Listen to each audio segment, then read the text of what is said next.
You never did! You'd better not cross his path. He's a chain smoker and alcoholic sociopath.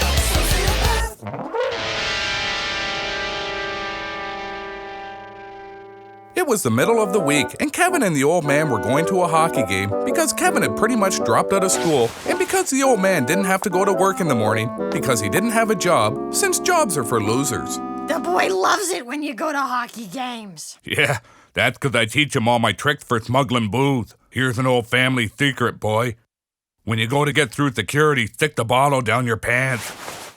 Kevin reminded the old man that the last time he tried to do that, he'd fallen down the arena steps and broken the bottle and had to spend almost 17 hours in the emergency ward getting stitches in his groin.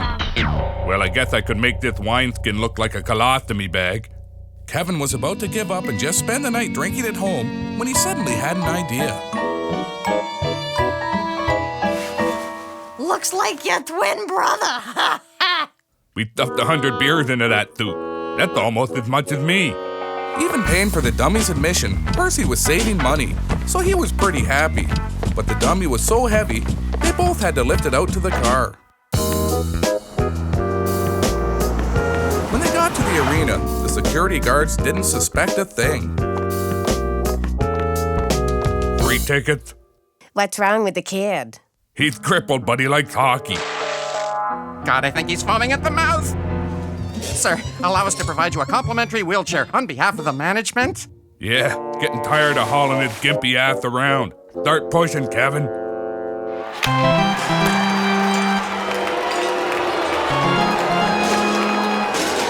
Faster, boy. Let's put some mileage on this piece of shit. Percy liked hockey a lot more than Kevin. He especially liked the part where he took off his pants and teased the players. Hey, goalie, over here. Oh my freaking God! Percy wasn't what you'd call an attractive man, especially when he had his pants down, which unfortunately happened quite a lot. You may now kiss the bride. On the charge of public indecency, how does the defendant plead? Not guilty. Hi, Santa. Pull your goddamn pants up, you freaking pervert! Hey, look at the drunk guy over there with his pants down, shaking his bare ass at everyone. Yeah, what about it? Look what he's drinking! Holy smokes, he's got booze! Let's get him! Hey, you! Alcohol's illegal in here! Security? Hell, I wonder how they knew. Run, boy. Them's rental cops, so they can't shoot you. Kevin and Percy ran like it was the last call at the Legion. But because they both smoked 3 packs a day, they figured they'd better find a hiding spot right quick before they each had a stroke. Damn machine ate my quarter. Come on, boy, we'll hide in this here booth. I got an idea, boy. Let's trade clothes. That way they won't recognize us when we step out of the booth. Who do those morons think they're fooling? It's pathetic, really. Hey, buddy, you can't fool me. That's the first thing they taught me at community college. Now get over here. Run, boy. Kevin and his dad ran into an access door leading into a very dark room. Where are you, boy? I can't see a damn thing in here. Wonder if I blacked out again. What'd I do with them fucking matches? I think I saw him going here.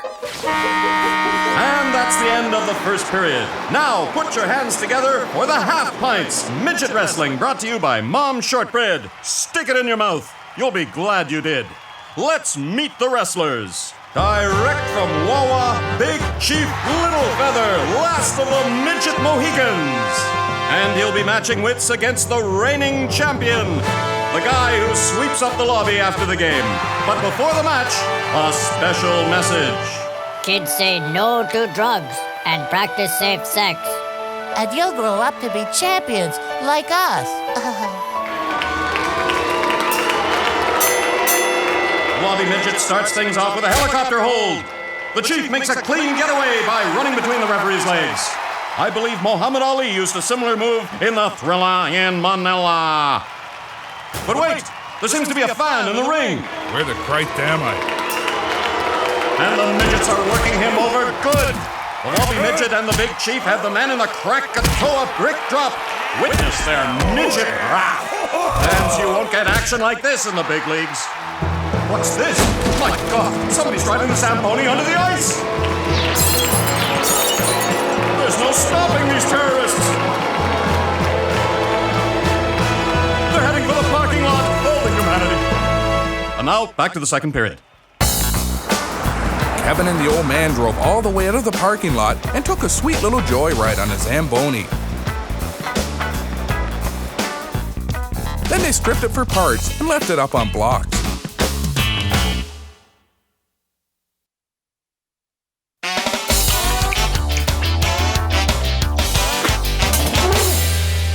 Hey, how was the big game last night?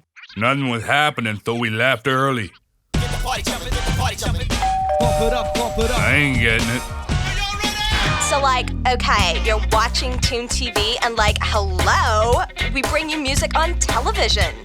I'm the girl you wanted to be in high school, but you couldn't because you're probably fat or ugly or something. Radical. I'm your co-host, unthreatening male dork. Today we profile some ancient rock band. Leaper? Wow, whatever. And on today's issue segment, we look at the problem that's so big, I can't even wrap my head around it. We call it Teens in Trouble. Okay, today we look at teens and drinking, which of course we never do. That's right, but take a look at this footage from one of our own video talkback booths. Someone get the fucking door. We want to assure viewers that we've shown this footage to the police, and they're on their way to arrest this dude right now, live on the air. It's a pig. Go get my favorite hitting bat, will ya? The one you used on my brother-in-law. Fucking Christ, woman. This ain't some half-blind, one-legged paraplegic we're talking about. It's the cops. I'm using it for my tomato plants. Fine, I'll use the fucking lamp again.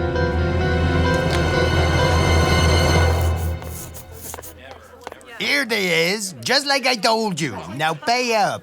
Mr. Spencer, why did you buy your son alcohol? 'Cause he bought the last round.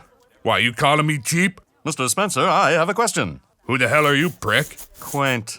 I was wondering why you decided to become such a bad father. It's like your head. I figured it was worth a swing. Percy was awfully excited at meeting so many local TV news celebrities. The local anchorman and the local weatherman. Even the local gardening expert. That's when Percy noticed that celebrities are just like normal people. At least when it comes to hitting them over the head with a ceramic standing lamp. What he didn't know at the time was that the news media was worse than the mafia. And if you piss them off, they make you pay. Innocent members of the journalistic community were injured today, some so severely they couldn't finish their beer. They were attacked by this man, Percy Spencer. Kevin's dad was dragged through the mud on national television. How does it feel to be so completely evil? What's completely mean? Do you have anything you'd like to say to the mother and little boy whose lives you've destroyed? Send some fucking smokes. Percy Spencer will be spending the next few years in prison to think about how he's corrupted our youth. Coming up later tonight, a follow-up story looks at the Spencer family, from beers to tears. The next day at school started out pretty typically. Kevin was working on a science project that allowed him to drink and smoke at the same time, and he was looking forward to showing his class how it worked. That's when he noticed something weird about the way the other kids looked at him. It was weirder than usual. Kevin aimed to straighten things out, but before he got a chance, one of the kids spoke. Hey, Spencer. Saw you on TV last night. Way to go. Yeah, I wish I had a rotten dad. So what was it like, Spencer? He realized that being on TV must be a real sweet deal. The only other member of his family he could remember being on TV was Mom when she went on the dating game while Dad was in detox. Bachelor number 2. Do you got a Camaro? Yep. I'm yours, baby. You and I gotta play our cards right here, poster boy. You just let old Allen make the decision from now on. Kevin figured he'd straighten things out later when he was done signing autographs. When Alan and Kevin got home, they found his mom on the front lawn, which isn't so weird, except for one, she wasn't unconscious from the booze. Look at this, baby. I just sold the TV movie rights to our story to a big television network. They gave me $50, and all these news people want to pay money to talk to you. Tell them you talked with some smokes, broken head. Don't let them use you.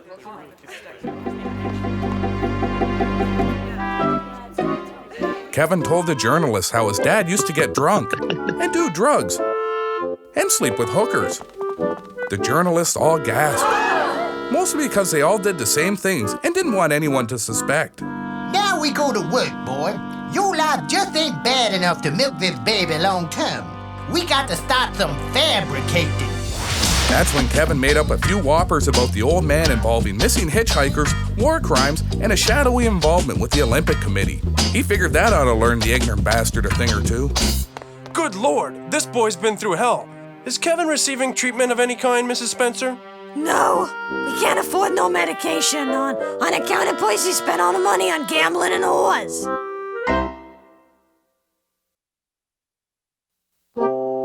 Thanks to all the press coverage, Kevin and Anastasia soon had plenty of medicine, mostly cough medicine, and Mom made sure to get herself a sweet little stash of bourbon and a few months' worth of pills with her forged prescriptions.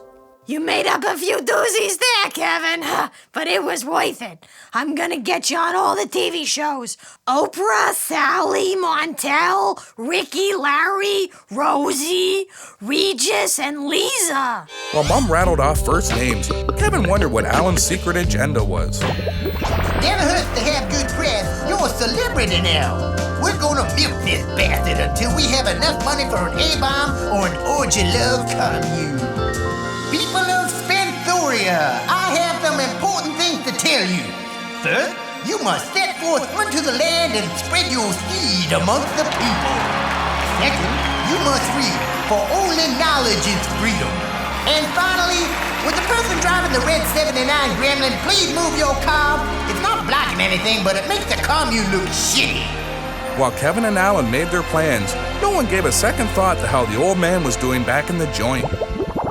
Hey, Percy, ain't that Kevin on the TV news?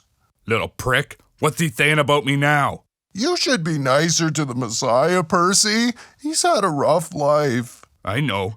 I'm the one who made it rough. But do I see a cent of the money? Ain't no justice in the world. Spencer, you got a visitor. I bring your mail from the house like you asked. The guard store it open. Sorry. Still no check? I haven't got a welfare check in months. You sure you ain't seen one? Hello, I'm Percy Spencer, and I'd like to cash my last 3 welfare checks, please. Well, you know the government. Never cut an inmate an even break. But you've been getting a lot of other mail. Look at all these envelopes from lonely women. And do they sound horny? Woo-hoo-hoo! I thought you said the guards tore the letters open. Well, it's getting late. Smell you later, old buddy. Ever since the scandal had been revealed, Percy had been getting letters from every loser bimbo who could lick a stamp. Read my letter. Why me? I can't read too good and you're hooked on phonics. I'm hooked on crack, you moron. But I'll try. Dear Percy. I know how your time alone in that horrible prison must drain your spirit. Let me tell you a bit about myself. My measurements are 49, 89, 102. I enjoy being taken on long walks whenever I can find a romantic man with a wheelbarrow. I know you feel alone like no one understands you, but I do. Here's $20. Ever since the boy turned me in, I made $1,000 from these dumb chicks. Wow, where'd you keep it? Like you'll ever know, prick. Hand it over, you son of a bitch. Being famous was Kevin's dream come true because he finally fit in and everyone liked him and he mixed with the jet set at fancy parties. Ooh, look over there, Kevin. It's the Backstreet Boys. And over there, it's the rock band NSYNC and the New Kids on the Block reunion tour. Kevin was speechless. He'd never been around so many celebrities before, so he decided he'd better do something to calm down. Hey, Spencer, why don't you come into the bathroom with the band? We He's got some kick-ass peyote. Kevin couldn't remember which band he'd partied with, but by the time he came out of the bathroom, he was more cross-eyed than the first son of married cousins. He tried to come down using booze, but that just gave him the spins, and he ended up passing out. When he woke up, Mom was splashing his face with a vodka tonic, and he was surrounded by show business sleazeballs. Spencer, my name's Krepsky. Give me a call sometime. Hey, get that camera out of here. Spencer, I'm talk show host Harry Stinger. I want you to be on my show. The lesbian prostitute space alien love child couldn't make it. Ingrown toenail. Kevin, you're gonna embarrass us in front of all these famous people. Now help me pour these cocktail weenies in my voice and we'll make for the door.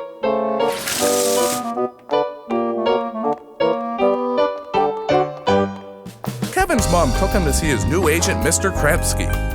Kevin noticed how much Mom was taking an interest in his career and decided to keep a close eye on her. Come on, Kevin.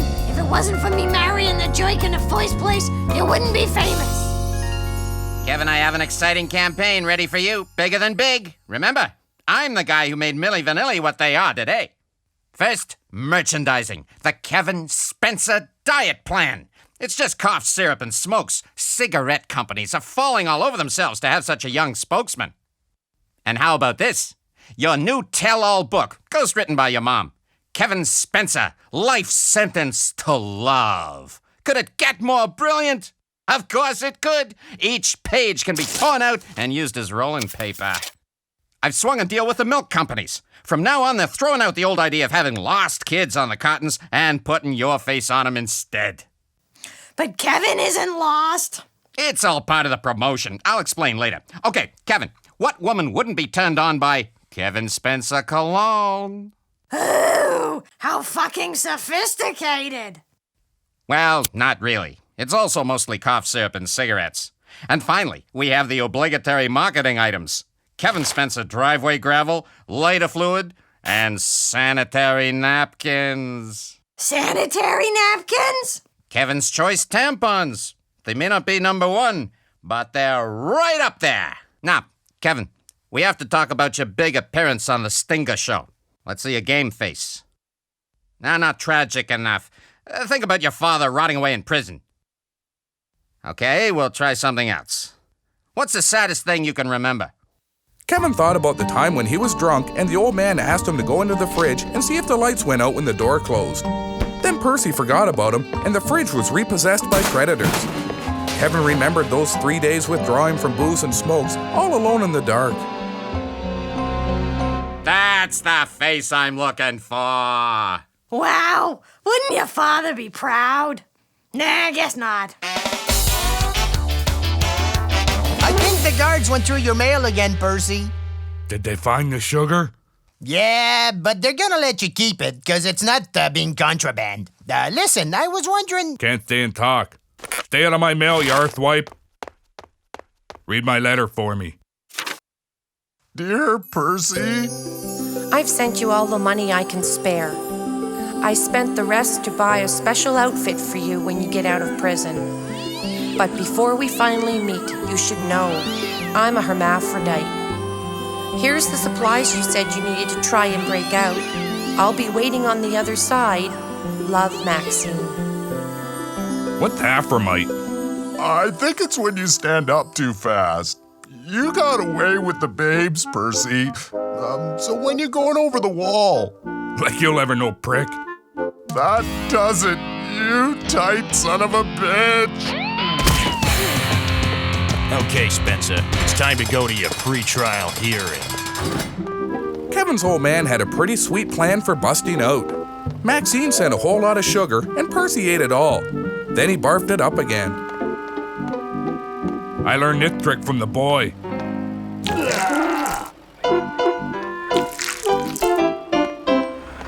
Sure enough, they were halfway to his pre-trial hearing when the engine ground to a halt. Right on schedule. Now I take out the guard and I'll be home free. Unfortunately, the bus had ground to a halt on an elevated bridge. Oh, that's just fucking perfect. Wait till I get a hold of you, boy.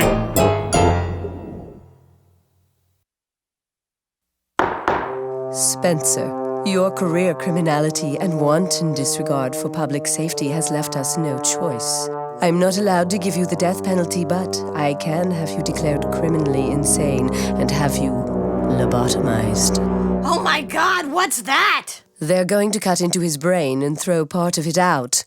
But will his family jewels still be all right? Yes, possibly even better. Well, all right then.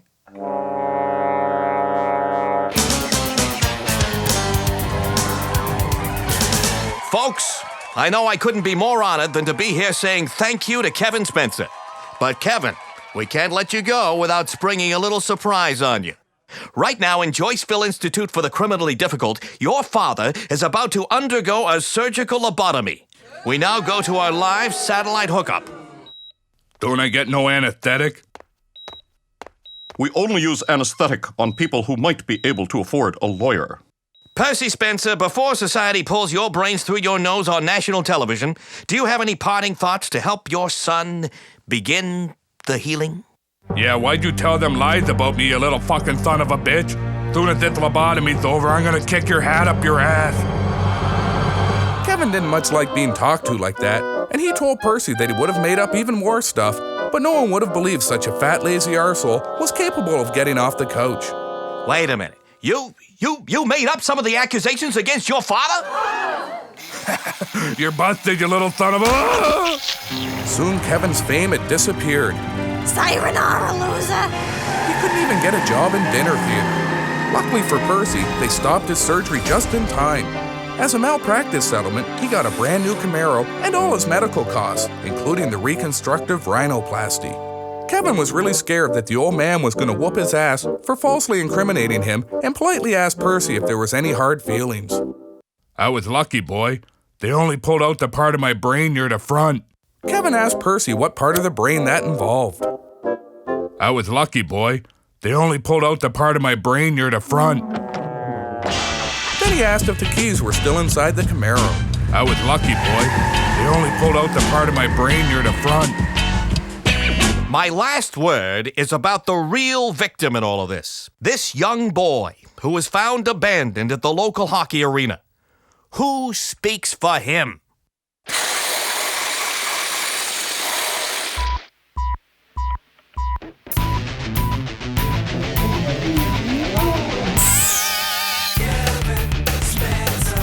Something's wrong with that kid. His head don't work, it never did.